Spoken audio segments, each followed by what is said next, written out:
Welcome, good people.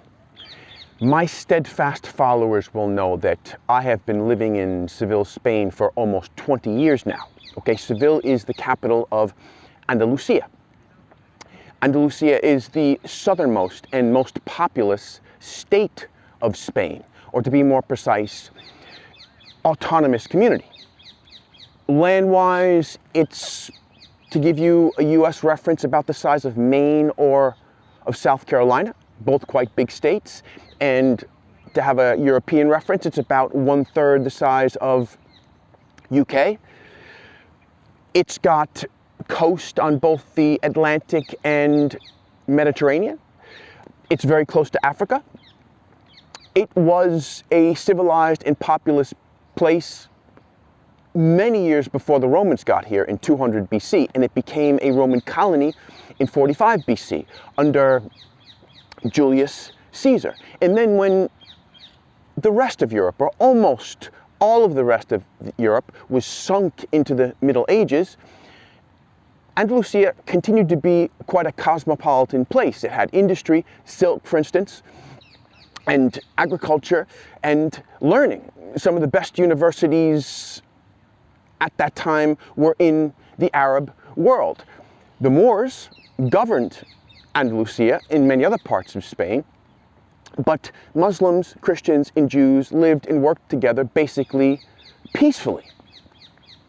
And then came the Christian reconquest, which basically had overtaken the entire Iberian Peninsula by 1492, when Granada fell. And basically that was the end of open-mindedness.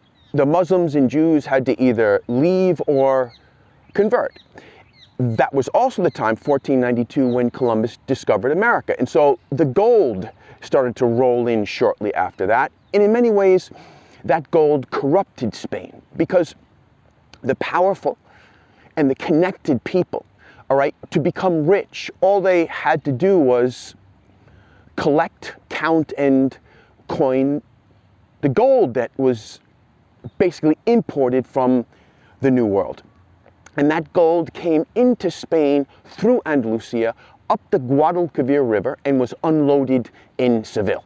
So Seville was a hub of wealth, perhaps the hub of wealth in the Western world, and hence, for many years, and hence its legend and its decadence and its decline.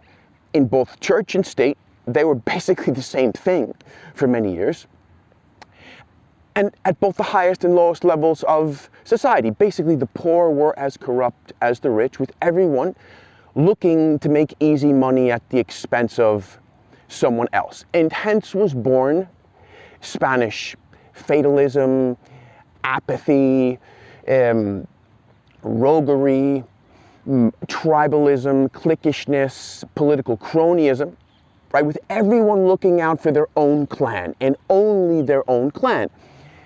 It is said that this outlook became general in many parts of Southern Europe. For example, in the south of Italy, which Spain, under the Catholic monarchs, ruled for about 350 years.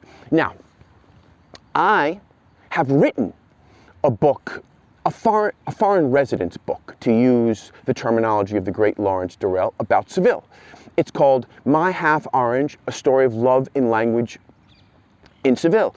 And it's about how a native New Yorker, me, assimilated and ultimately chose to live in Seville, Spain. And from the perspective, or from the domestic or family perspective, as the husband of a local, and as the father of two bicultural kids.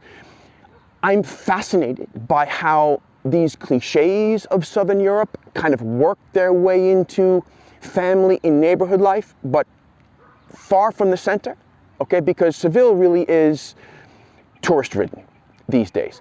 The point is that I obviously have a stake in what makes this part of the world tick, okay? And so I'm very curious about how this Mediterranean mentality, let's say, manifests itself in other parts of Southern Europe, specifically Sicily and Malta.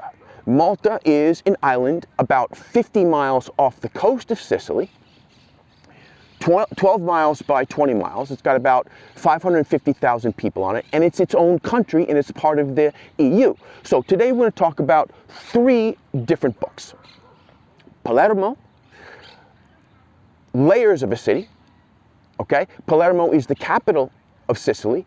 The author is Roberto Alajmo. He's a Palermitano, a local, so it's a travel book written by a local. The original title, translated directly from Italian, is Palermo is an Onion, because of the layers, and that came out in 2005. The second book we're going to talk about is the classic Christ Stopped at Eboli, by the Italian painter, writer, doctor, and ultimately politician Carlo Levi. It was published in 1945, and it's about Levi's exile to Lucania. It's also called Basilicata, which is a region in southern Italy that is even more remote than Sicily. He was exiled there for 3 years because he opposed fascism under Mussolini. And then finally, we're going to talk about a book that's much more recently published, A Sunny Place for Shady People, how Malta became one of the most corrupt and curious places in the world, by the Canadian writer Ryan Murdock, and published by Trinity University Press in 2024. So if you are interested in Southern Europe and in good books, stick around. Okay, Palermo, Layers of a City by Roberto Alajmo. It's a short book, only about 130 pages. It's very ironic and aloof. Of course, irony is almost always aloof in literature and a bit cold. Although it's not only the irony that makes this book aloof and cold, there are no characters in it, or the only characters in it are the city itself and Roberto Alajmo, who is this kind of slightly smug local guide who speaks to us, the naive traveler, the puzzled traveler, in second person, as you, as he tells us the inside skinny about the city. Yes, it's an aloof book, but it's also a very stylish and clever one. His insights about his people and about his culture are stinging, I would say, about how it's a city that is cowed and bullied by the mafia, La Cosa Nostra, how it's a city that idolizes the old and neglects the new, how nothing new ever seems to get finished there, how it's a city to live in for at maximum a month before the enormous cracks start to show through, how it's a city that stands still, as opposed to, in his opinion, Barcelona and Berlin, which move, how it's a city or a coastal city that lives with its back to the sea, how the car horn has become a means of mass communication on par with the mobile phone, how the local sweets, owing to their Arabic influence, are almost indigestibly dense, how the politicians are terrible, but the voters forget, how the city laws are so incompetently enforced that it's possible to get stuck in a traffic jam in a part of the city that is closed to motorists, how in the Palermitano rat race, the only things that really matter are charisma and an ability to not get caught for your crimes, how parks and gardens are treated with disdain, but local virgins or local saints are treated with adoration, how basically how it's a society and a city that shot its wad centuries ago and now lives on its past glories and is doomed to perpetual sunshine and stagnation. Now, a lot of these criticisms about Palermo could perhaps be made about Seville on its bad days, although Seville has no mafia, just really corrupt politicians, and it's an inland city. Although in Malaga, which is not far from Seville, it's also a city that is said to live with its back to the sea. Look, each chapter in this short book starts with a bang, but many of them kind of fizzle out into tangents or into local references that will only mean anything to someone who really knows the city. although it ends with this really inspired riff on the idea of Palermo being an onion. Look, although the book is patchy, in my opinion, it is still a very original travel book. I mean, a travel book written by a local. How many of those do you get? And also, he's a real writer. I mean, this guy has a distinctive voice. The book is decently translated, I would say, by a guy named Guido Waldman. What do I mean by decently? Well, look, I don't read and write Italian. I do read and write Spanish. Okay, so I can't really know for sure. And of course, there's this debate about whether a book should sound as though it's translated. Okay, there's a debate about that. And it seems as though Guido Waldman didn't really choose a tack to take. Okay, it seems to swing back and forth between the different philosophies about translation.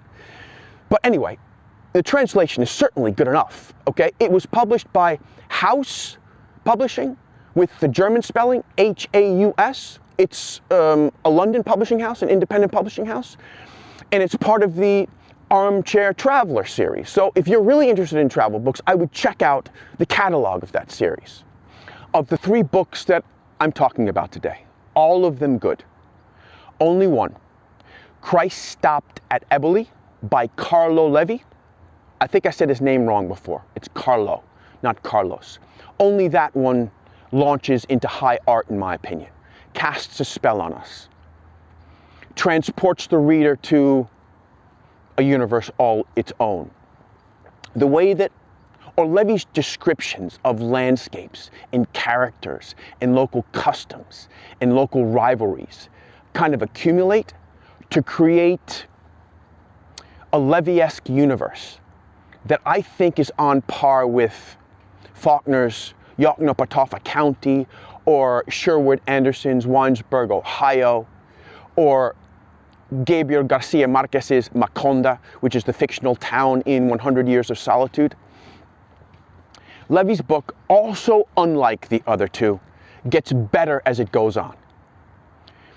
The stories and anecdotes become more stirring. There's more at stake as the book reaches its end. You know, it really is amazing how Levi, who hadn't practiced medicine in years because he wanted to focus on painting and reading and writing, during his exile to Gagliano, this poverty-stricken town, encircled by malaria-ridden, deforested clay that was prone to landslides in the rainy winter and blistering heat in the summer, how during his exile there he became a kind of stand-in savior for the local and noble peasantry. He was almost Christ-like in his medical treatment of them, the heartfelt, honest, and maybe sometimes inexpert way that he treated them. Clearly it wasn't his intention to portray himself as Christ. The Christ in the title refers to something else entirely, but anyway, that was the sense that the book left me with. How his circumstances converted him into a kind of reluctant saint who was persecuted and hounded for his benevolence. And then in this one riveting scene where he's caring for a dying man, surrounded by that dying man's family, he steps outside the hut and he has this, an experience, I would say, of religious ecstasy. This book is filled with characters, unforgettably brought to life. There are quack doctors, debauched landowners, pompous police. There's Gilia, his housekeeper, who moonlights as a witch and a seductress, who has kept her solemn and barbaric beauty like a classical temple, which has lost the marbles that adorned it, but kept its shape and proportions. Okay, there is the reviled priest Don Trajela, who lives in ill-tolerated poverty with his mute and shrunken mother after he was banished from his high position at the seminary because of the liberties, the homosexual liberties that he took with his students. Or there's Donna Catarina, who is the sister of the mayor and the wife of the party leader, who is the real ruler of Gagliano, but who is obsessed by her husband's lover, the daughter of the local pharmacist, but it might just be a figment of her imagination. The descriptions of characters in this book are as spectacular as the descriptions of the landscapes and of the customs. Fuck the airplane. I'm just gonna keep going. I'm just gonna keep going. Some critics have called his descriptions painterly. So I'm gonna give you some examples and you can decide for yourself about that, okay? Here he is when he first arrives to Gagliano. I felt as if I had fallen from the sky like a stone into a pond, right? The ripples that are gonna take place from him dropping into that town. Here it is at the official start of the Abyssinian War, which started in 1935, and the peasants all gather in the town square for the mayor's speech, okay? And Levi describes them as they listen in silence, looking as dark and gloomy as bats in their black suits, okay? Or here is his housekeeper, Julius' transformation when she has her baby in her arms. She was like a wind-beaten, flood-swept mountain out of which had grown a rolling green hill. Or here, the last one, when the green of spring bursts forth over the gray, barren landscape of Lucania, it was out of key, like rouge on the sunburned cheeks of a peasant girl. In short, it is just a masterful book by a masterful writer. Really, I can't recommend it more highly. I really believe that it will restore your faith in literature, or it will restore your faith in travel writing. Okay? Before we move on to the next book, which is also quite good, I just want to show you a couple of the paintings that Carlo Levi did while he was in his exile in Lucania. Okay? So, here is the first one. This one is of Gilia with her child, and we can see here how she was softened and brightened by him, right? And here's one of the town of Grassano, which he describes in the book as looking like a herd of timorous sheep huddled together on the yellowish gray crest of the mountain. A Renaissance man in many ways, Carlo Levi. Could, you know, practice medicine, write great books, and paint great paintings. Before I go into depth and detail about the third book, A Sunny Place for Shady People, how Malta became one of the most curious and corrupt places in the world, let me just tell you a bit about how I discovered the author Ryan Murdock. It was through his podcast, Personal Landscapes, conversations on books about place.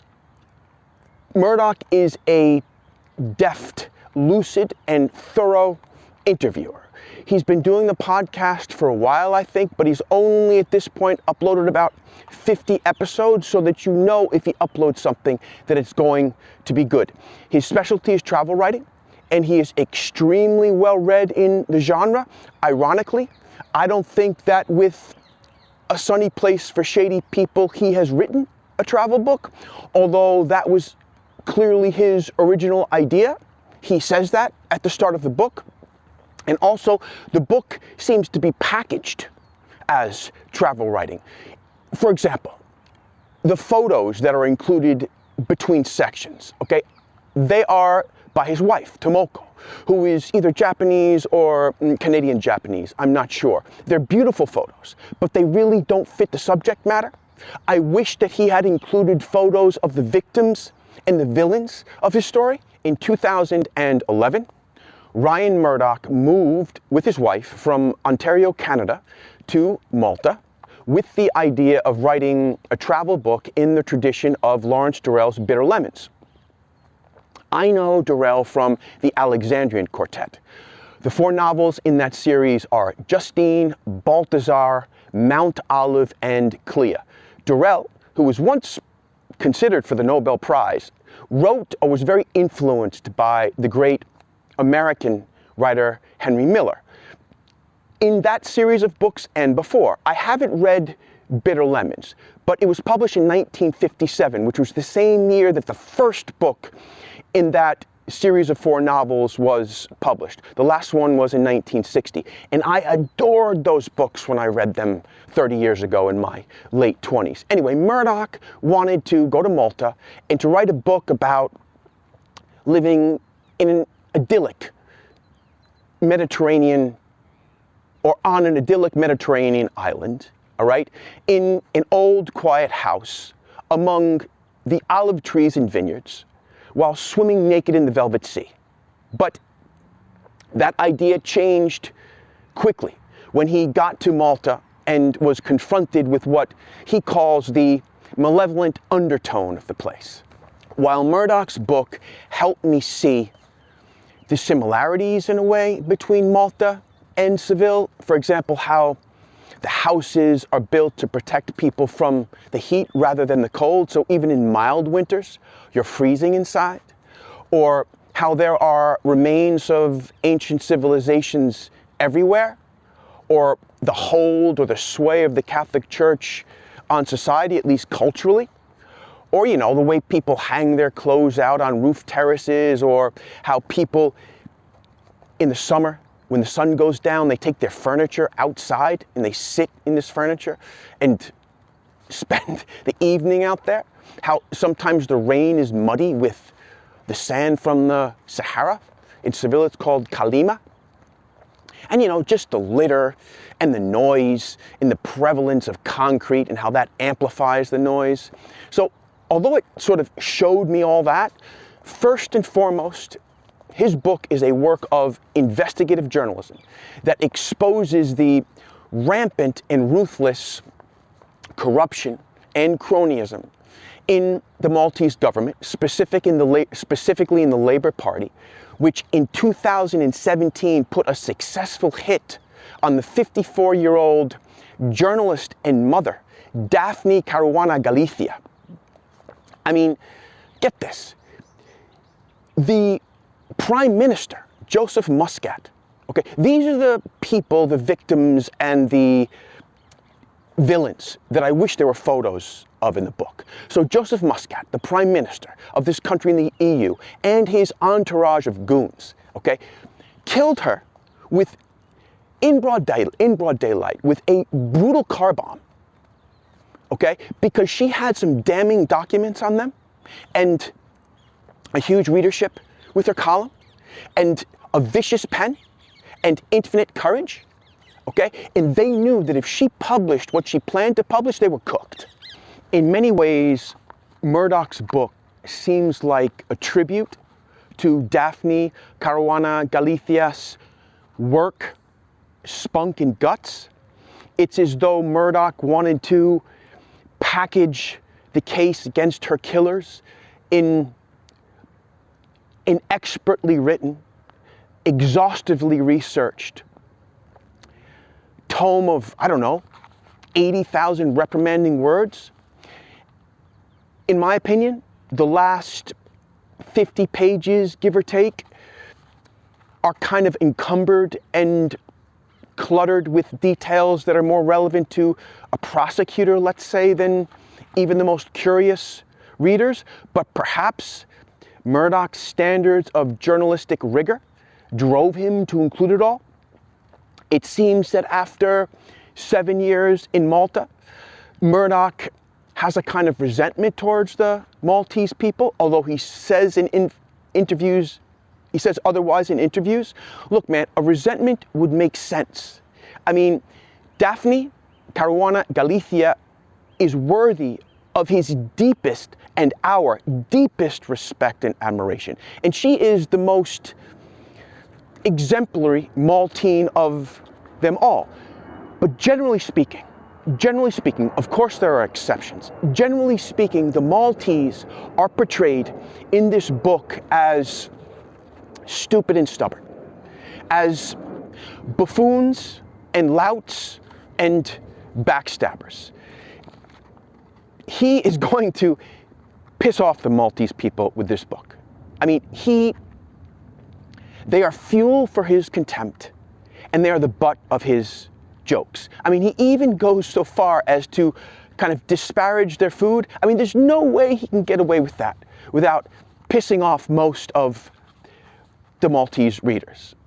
If there are any Maltese readers, he also berates them for not reading, okay? But, you know, the guy's got guts. You know, perhaps his book is a bold and bitter attempt to purge the Maltese people of their folly. That's how I would blurb this book. A bold and bitter attempt to purge the Maltese of their folly. Let me say this, though. He writes with pace and pop about history, let's say, as he kind of explains the whys of Malta's corruption and cronyism and grab what you can while you can culture. I mean, he is an imposing writer, okay? Let's make no mistake about that. He's an imposing writer, Ryan Murdock. Okay, good people, 4 books to read if you're interested in Southern Europe. There's my book, My Half Orange About Seville. There is Palermo, Layers of a City by Roberto Alajmo, about the capital of Sicily. There is Christ Stopped at Eboli by Carlo Levi, about Lucania or Basilicata. And there is A Sunny Place for Shady People by Ryan Murdock, about Malta. Now, if you can only choose one, or want to choose only one, then I would recommend Christ Stopped at Eboli. Carlo Levi writes even better than I do.